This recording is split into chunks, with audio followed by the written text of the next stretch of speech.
Okay, welcome everyone. Today we're really getting into Genesis chapter 41. Yeah, this is a big one. Dreams, power shifts, massive planning.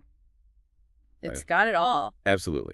It's a story that, well, it feels ancient, obviously, but it digs into themes like leadership, foresight, how you prepare for crisis, Yeah, things that still feel incredibly relevant. for sure. So our plan is to really unpack the key moments, figure out what they're telling us within the narrative itself, and, see why this particular story has had such staying power. Right, and it kicks off with Pharaoh, the leader of Egypt, having a really bad morning. Yeah, the text says he's troubled, deeply troubled after these two dreams he had during the night. Very vivid stuff. So the first dream, he's by the Nile River. Standard enough setting. Right. And out come 7 cows. Sleek, fat, healthy looking. They're just grazing by the river. Seems fine. Yeah. And then comes 7 other cows, and the description is stark, ugly, and gaunt. Really unpleasant looking. Okay.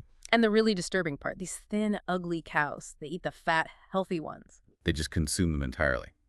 Wow. Okay, so he wakes up from that, understandably shaken. Yeah, you would be. But he falls asleep again and has a second dream. Similar pattern, different symbols. All right, what's the second one? This time it's grain. 7 heads of grain, healthy, full, good, all on one stalk. Looks like a perfect harvest. A symbol of abundance. Okay. Followed by 7 other heads of grain. Thin, scorched by the east wind, worthless, basically. And let me guess. Yep. The thin, scorched heads swallow up the 7 good heads. Okay, so 2 dreams. Same basic, unsettling theme. The bad consuming the good. He wakes up again, knows it was a dream, but that feeling, that dread, it's clearly sticking with him. Definitely. These aren't just random images. He senses they mean something important. So what does he do? He calls for his experts. All the magicians, all the wise men of Egypt, his whole brain trust. Exactly. He tells them the dreams, looking for answers, for an interpretation, but nothing. Nobody can figure it out. Not a single one.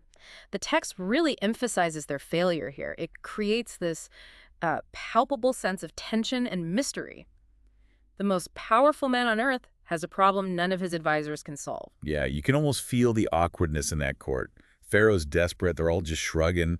And it's right then, in that moment of collective failure. That someone remembers something. The chief cupbearer pipes up. Ah, the cupbearer. He mentions a shortcoming of his own from the past. Right. He tells Pharaoh, basically, look, when I and the chief baker messed up and you threw us in prison... We weren't alone. Exactly. He says, we both had dreams down there on the same night, each dream with its own meaning. And crucially, there was a young Hebrew guy with us, a servant, the captain of the guard, Joseph. Joseph. We told him our dreams, the cupbearer says, and he interpreted them for us, gave each man the interpretation of his own dream. And he adds the kicker. And things happened exactly as he interpreted them to us. I was restored to my position, and the other man was hanged. Talk about a resume builder, right?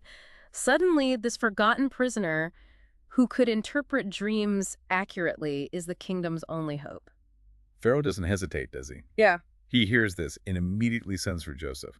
The text says they hurried him out of the dungeon. Yeah, it's like 0 to hero in seconds. One moment in prison, the next. You're being rushed to see Pharaoh. And there's that little detail: Joseph shaves and changes his clothes first. Right, protocol. You don't just rock up to Pharaoh looking like you've been in a dungeon. It shows that transition, that stepping into a completely different world. So Joseph stands before Pharaoh, and Pharaoh lays it out directly. Yep. I had a dream, he says, and no one can interpret it. But I've heard it said of you that when you hear a dream, you can interpret it. It's almost a challenge. And Joseph's response here is, well, it's fundamental, isn't it? It really is. He doesn't say, yep, that's me, Dream Master. No, he immediately says, I cannot do it. Pause there. I cannot do it. But God will give Pharaoh the answer he desires. Right, total deflection of personal ability, total attribution to God. It's not him, it's God working through him. That humility, that confidence in God rather than himself seems key. Definitely. So, okay, Joseph hears the dreams from Pharaoh and his first declaration. The dreams of Pharaoh are one and the same. One message, 2 forms. Exactly. He says, God has revealed to Pharaoh what he is about to do. This isn't just fortune-telling, it's divine forewarning. So he breaks down the symbols.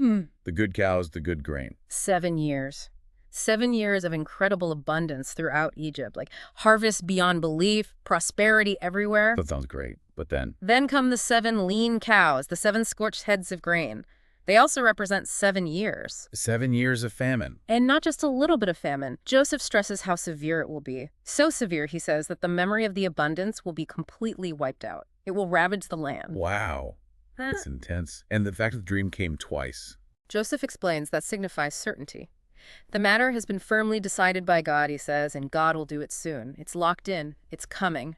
Okay, so devastating news, but delivered with divine authority. But Joseph doesn't just drop the bomb and leave, does he? No, and this is where he pivots.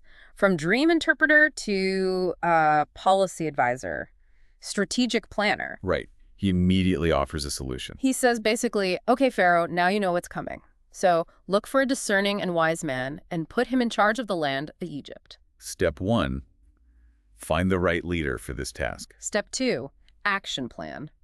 Appoint commissioners over the land, Joseph advises, to take a fifth of the harvest of Egypt during the 7 years of abundance. 40%. A national food tax, essentially. Yeah. They should collect all the food of these good years that are coming and store up the grain under the authority of Pharaoh to be kept in the cities for food. Build up reserves. Massive reserves. Precisely.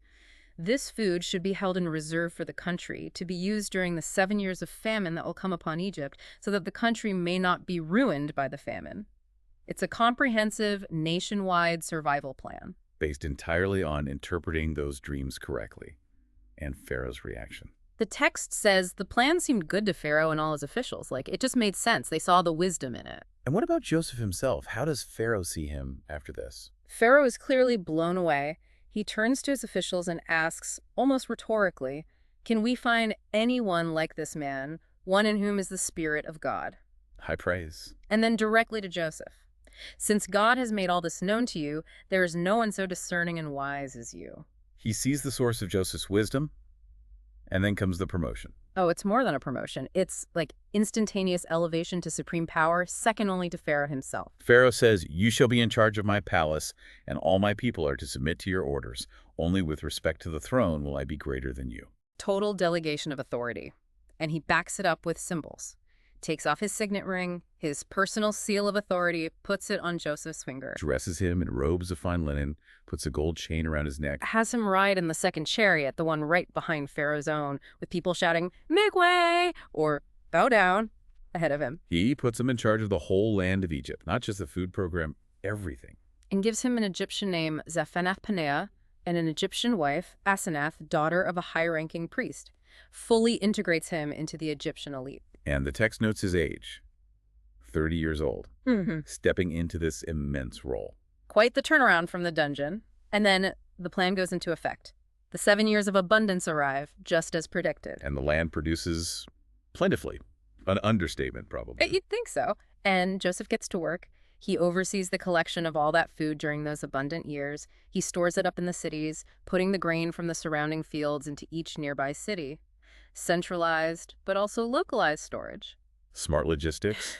And the quantity. The text uses this incredible image. He stored up huge quantities of grain, like the sand of the sea. Like sand of the sea? Yeah, it was so much, the text says. He stopped keeping records because it was beyond measure, just unimaginable quantities. While all this is happening, before the famine hits, we get a little glimpse into Joseph's personal life, too. Right. His wife, Asenath, bears him 2 sons, and their names are really telling. The firstborn. Manasseh.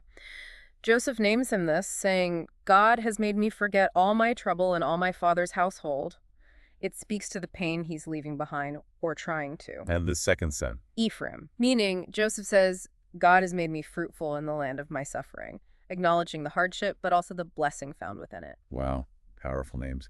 Okay, so the 7 good years pass. And the 7 years of famine begin, just as Joseph had said, the text notes. The prediction holds true, and the impact is immediate. Yeah, the famine hits hard, not just in Egypt initially, but the text says it was in all the other lands. But Egypt? Egypt had food because of the plan, because of Joseph. So when the Egyptians themselves start to feel the famine and cry out to Pharaoh, Pharaoh points them straight to Joseph. His instruction is simple.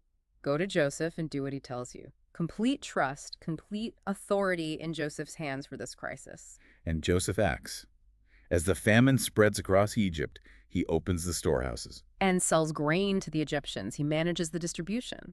But it wasn't just Egypt, was it? No, the famine was severe everywhere. The text explicitly says, All the countries came to Egypt to buy grain from Joseph because the famine was severe in all the world. So Egypt becomes this like global breadbasket, the sole source of relief, all thanks to Joseph's interpretation and administration. It's an incredible story arc. Prisoner to prime minister, basically. Interpreter of dreams to savior of nations.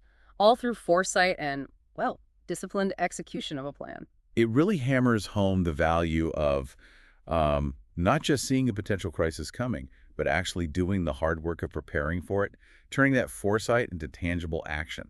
Yeah, it transforms the situation. What could have been utter ruin becomes, well, not easy, but manageable. And Egypt actually gains influence because of it. It really makes you think about what discerning and wise truly means, especially when facing, big uncertainties. It wasn't just the insight, it was the follow-through, the massive logistical undertaking. Absolutely. The interpretation was the key, but the implementation saved the day. So here's something to chew on as we wrap up this deep dive. Think back to Joseph's very first words to Pharaoh.